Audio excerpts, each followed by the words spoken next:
Kayumba Remi olabera asakyakola kuona empeta fukamira osabere waasa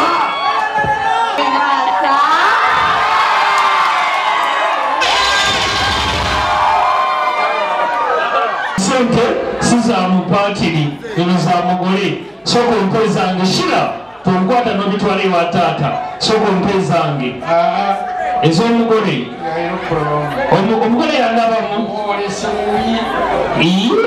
bumulodi waliwo Kayumba nawe kaba katono akakule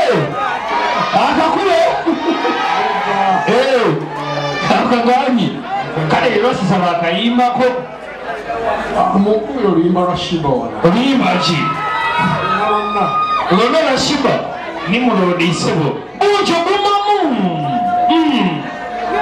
Soko nonyo oluyimba lwa Shiba lwasa. Naye tonnangulako mpadde empeta nkuwadde omukazi. Totya n'abapanzi taliiwo. Taliiwo.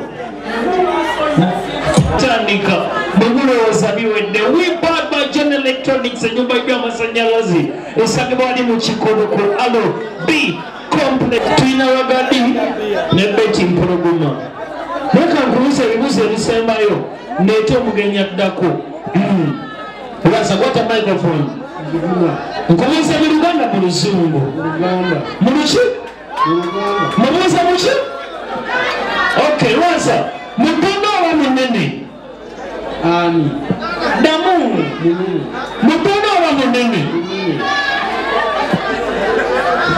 n'abatansi omulala adde kigwe Lwasa ekibuuzo ekirala